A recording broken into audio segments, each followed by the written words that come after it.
Hey everyone, welcome to story B. Let's talk about a ship जिसके बारे में ये कहा गया कि वो कभी भी डूबेगा नहीं, the unsinkable ship. But ultimately वो डूब गया।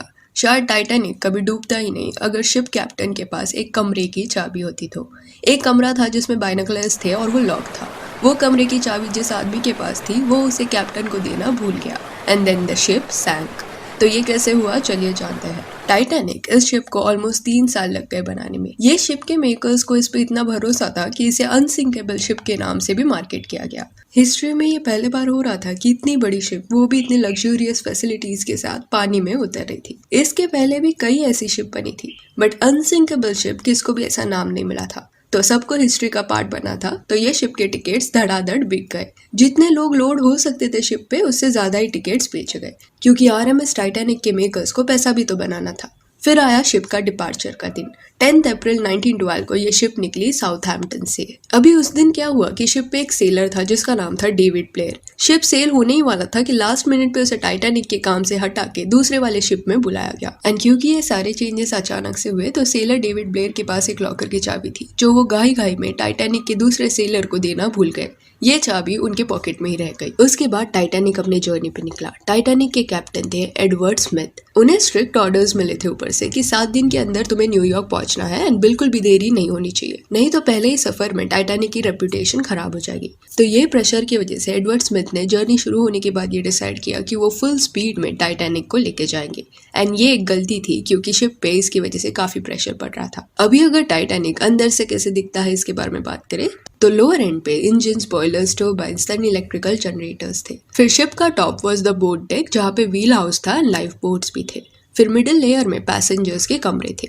First, second and third class cabins. कुछ 2000 एंड 240 पैसेंजर्स ये शिप पे थे। शिप के अंदर एक बड़ा सा स्टेयरकेस था जिसे सिर्फ फर्स्ट क्लास के पैसेंजर्स यूज करके ऊपर वाले डेक तक जा सकते थे। शिप में एक जिम था, डाइनिंग एरिया था, हेयर सैलून एरिया था, टर्किश बाथ एरिया था, एक स्विमिंग पूल था। और जो ऊपर का डेक था वहाँ सिर्फ 20 लाइफ बोट्स थे। जितने पैसेंजर्स बोर्डेड थे उनके हिसाब से 64 लाइफ बोट्स होने चाहिए थे। एंड शुरुआत में उतना लगाया भी गया था टाइम, पर फिर उसके मेकर्स ने देखा कि इतने सारे लाइफ बोट्स की वजह से शिप क्लटर्ड दिख रहा है एंड दिखने में इतना अच्छा भी नहीं लग रहा। तो सिर्फ वो लुक अच्छा दिखने के लिए उन्होंने 64 से डायरेक्ट 20 लाइफ बोट्स रख दिए।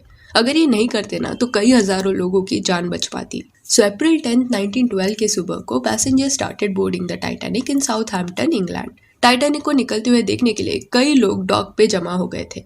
फिर कुछ देर बाद टाइटैनिक ने अपना सफर शुरू किया। आगे जाके फ्रांस एंड आयरलैंड पे भी टाइटैनिक एक स्टॉप लेने वाली थी to pick up more passengers. And then North Atlantic Ocean पे सेल करके वो अपने डेस्टिनेशन न्यूयॉर्क तक पहुंचने वाली थी। देन सफर शुरू होने के ऑलमोस्ट 3 दिन तक सब काफी आराम से निकला। अटलांटिक ओशन भी काफी शांत थी, कोई तूफान आने की संभावना नहीं थी। बट देन अप्रैल 14 को आसपास के जो शिप्स थे ना, उनसे एक वार्निंग सिग्नल आने लगा कि टाइटैनिक के पास में कुछ आइसबर्ग्स है। अभी आइसबर्ग्स ऐसी आंखों से तो कैप्टन लोकेट नहीं कर सकते थे, उन्हें बाइनोकुलर्स चाहिए थे। तो जब उन्होंने अपने लोगों को बाइनोकुलर्स लाने के लिए भेजा तब दे गॉट टू नो कि अरे उनके पास उस लॉकर की चाबी नहीं है जिसमें बाइनोकुलर्स है। तो याद है स्टार्ट में आई टोल्ड कि डेविड ब्लेयर जिसे लास्ट मिनट पे टाइटैनिक के सर्विस से निकाल के दूसरे शिप में डाला गया, वो चाबी देना भूल गया था। अभी बाइनोकुलर्स लॉकर में थे जो लॉक था एंड कोई दूसरा तरीका नहीं था आइसबर्ग्स को लोकेट करने का। तो चांस लेते हुए थोड़ा जो पाथ था ना वो टाइटैनिक का चेंज किया गया एंड टाइटैनिक फिर भी आगे बढ़ता गया, वो भी फुल स्पीड में। फिर कुछ देर बाद रात हुआ एंड टेम्परेचर काफी ड्रॉप हो गया। इट वॉज फ्रीजिंग एंड वो जो स्पेसिफिक रात थी ना, उस रात को आसमान में चांद नहीं था, यानी कि चांद की रोशनी भी बिल्कुल नहीं थी, जिस वजह से और भी मुश्किल होता जा रहा था आइसबर्ग्स को लोकेट करना। सोचो इतना बड़ा ओशन है, नो मूनलाइट, एंड शिप के कैप्टन को उतना ही आगे दिखाई दे सकता है जहाँ तक लाइट जाती है शिप की।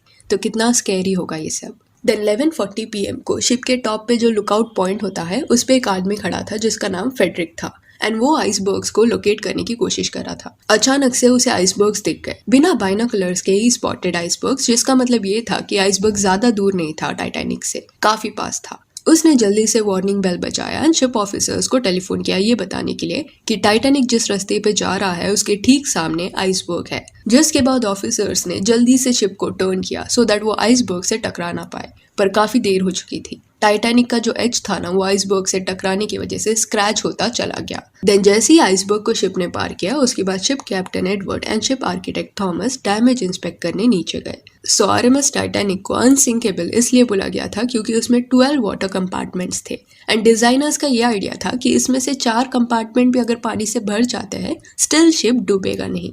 पर उन्हें थोड़ी पता था कि ये शिप अटलांटिक के आइसबर्ग से जाके टकराने वाला है। ये टक्कर की वजह से ऑलमोस्ट 12 में से 6 कंपार्टमेंट में पानी भर चुका था एंड कैप्टन को ये रियलाइज हो गया था कि अभी जहाज डूबने वाला है। तो उन्होंने डिस्ट्रेस सिग्नल भेजा ये उम्मीद से कि अगर आसपास कोई शिप होगा तो वो ये डिस्ट्रेस सिग्नल सुन लेगा। उसके अलावा उन्होंने लाइफ बोट्स भी रेडी करने का आदेश दिया।